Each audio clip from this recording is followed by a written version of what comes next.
Hello everyone, welcome to my channel. आज हम बात करने वाले हैं rule 6G of income tax, जो कि डील करता है कि हमें टैक्स ऑडिट रिपोर्ट कैसे फाइल करना है और क्या हम उसका रेक्टिफिकेशन कर सकते हैं या नहीं। जैसा कि आप जानते होंगे, जो भी बिजनेसेस 1 करोड़ से ज़्यादा की टर्नओवर या सेल्स करती हैं प्रीवियस ईयर में, या प्रोफेशनल्स जो 50 लैक्स के इनकम को क्रॉस करते हैं, तो उनका टैक्स ऑडिट कंपलसरी हो जाता है जो कि होता है आपका सेक्शन 44AB के अंदर। और इसका ड्यू डेट होता है आपका रिटर्न भरने के ड्यू डेट से 1 मंथ प्रायर। जैसे मान लीजिए कंपनी केस में अगर 31 अक्टूबर है तो इसका हो जाएगा तो 30 सितंबर। तो और टैक्स ऑडिट रिपोर्ट में हम लोग form 3C A, 3C B और 3C D भरते हैं। तो बात करते हैं रूल 6G। तो जैसा कि हम देख सकते हैं, ये लिखता है कि the report of the audit of accounts of a person required to be furnished under Section 44AB shall A. In case of a person who carries on business or profession and who is required by or under any other law to get his accounts audited, be in Form 3CA. B. In case of a person who carries on business or profession but not being a person referred to in clause A, B in form 3CB। तो simple terms में हम ये समझते हैं कि अगर कोई भी बिजनेस या प्रोफेशन कोई अदर लॉ के अंतर्गत, जैसे मान लीजिए कंपनी है तो कंपनीज लॉ के अंडर आपको ऑडिट कराना होता है, तो अगर आपका कंपनीज लॉ के अगेंस्ट ऑडिट हो रहा है तो फिर आपको अपना डिटेल्स फॉर्म 3CA में भरना होता है। और अगर और कोई भी लॉ के अंडर नहीं हो रहा है तो आप, अगर सिर्फ टैक्स ऑडिट अप्लाई हो रहा है उसके अंडर आपका ऑडिट हो रहा है और कोई अदर लॉ के अंडर नहीं, तो आप 3CB में अपना डिटेल्स दीजिएगा। तो 3CA 3CB में जनरली आपका ऑडिटर का जनरल डिटेल्स जो भी वेरिफिकेशन के लिए होता है, और बिजनेस जो या प्रोफेशन जो है उसका बेसिक डिटेल्स भरे जाते हैं, और कुछ कुछ कमेंट्स और ऑब्जर्वेशंस लिखे जाते हैं छोटे मोटे। अब आते हैं सब रूल 2 पे। The particulars which are required to be furnished under section 44AB shall be in form 3CD। तो फॉर्म 3CD जो पार्ट होता है, अगर आप टैक्स ऑडिट रिपोर्ट देखेंगे तो ऊपर का पार्ट में आपका रहता है 3CA या 3CB, और नीचे जो पार्ट होता है जिसमें बहुत सारे पार्ट्स होते हैं उसमें आपका ऑडिट इन्फॉर्मेशन डाला जाता है जो एक चार्टर्ड अकाउंटेंट करते हैं। Tax audit report file chartered accountants ही कर सकते हैं और कोई जनरल अकाउंटेंट नहीं करता है। तो पार्ट 3CD में आपका ऑडिट डिटेल्स होते हैं, जैसे कि मान लीजिए कोई डिसअलावेंस है कैपिटल नेचर का, या फिर TDS का डिसअलावेंस, या 43 का डिसेबल अलावेंस, और बहुत सारा रिपोर्टिंग होता है, वो आप डिटेल में देखिएगा। अब बात करते हैं हम लोग सब रूल 3।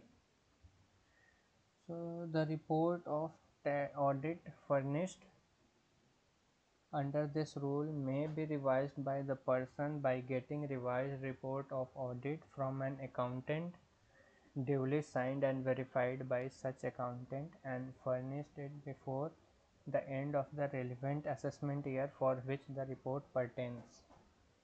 अभी यहाँ तक हम लोगों ने बात किया।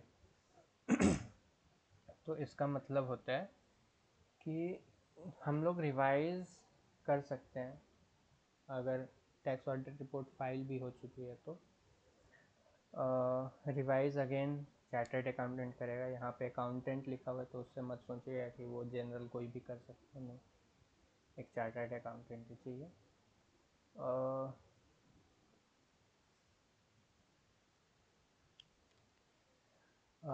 और इसका ड्यू डेट कब तक है कि मान लीजिए जो भी असेसमेंट ईयर है जिसका आपने रिटर्न लगाया है, जिसका आपने फाइल किया है टैक्स ऑडिट रिपोर्ट, उस असेसमेंट ईयर के एंड तक।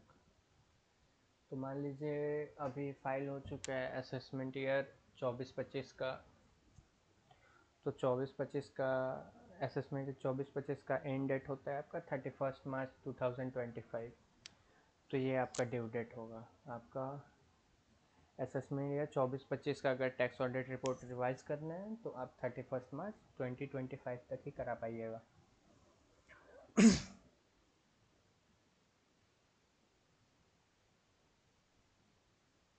आगे देखते हैं। If there is payment by such person after furnishing of report under sub rule 1 and सब rule 2 which necessitates recalculation of disallowance under section 40 और section 43B।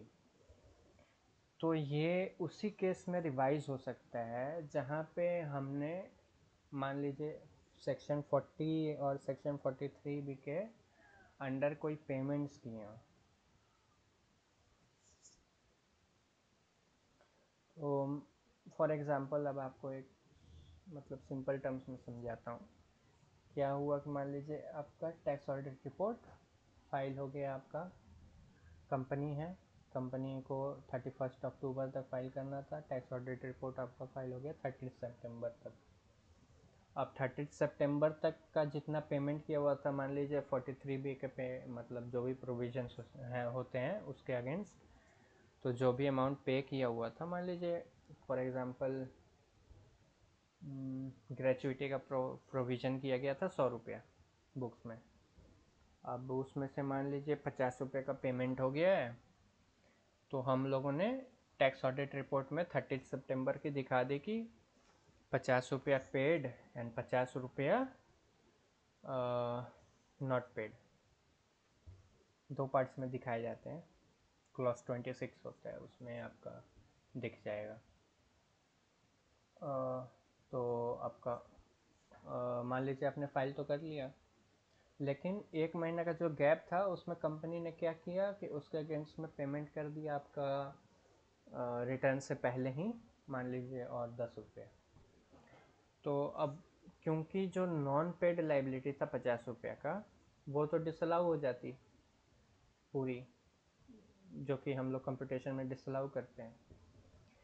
तो अब 10 रुपये जो पेमेंट हो गया उसको भी तो क्लेम करना चाहिए, तो कंपनी ने सोचा कि चलो हम रिवाइज करते हैं। तो अब उसने टैक्स ऑडिट रिपोर्ट में क्लॉज 26 में जाके पेमेंट वाला 60 कर दिया, अनपेड वाला लाइबिलिटी 40 कर दिया। तो अब हम लोग 60 रुपये का डिसअलाउंस 40 सिर्फ डिसअलाउ करेंगे, अलाउंस हो जाए मतलब आप एक्सपेंस का डिडक्शन ले सकते हैं 60 रुपये। तो इस केस में आपका रिवाइज हो जाएगा, ये बेनिफिट रहा। पर ये इन दो सेक्शन 40 और सेक्शन 43B को छोड़ के और कोई सेक्शन का रिवाइज आप नहीं कर सकते हैं, ना ही कोई और पार्ट कर सकते हैं, कोई भी मतलब ऑब्जर्वेशन या कमेंट्स या जो भी डिटेल्स हो अदर्स वो नहीं कर सकते हैं।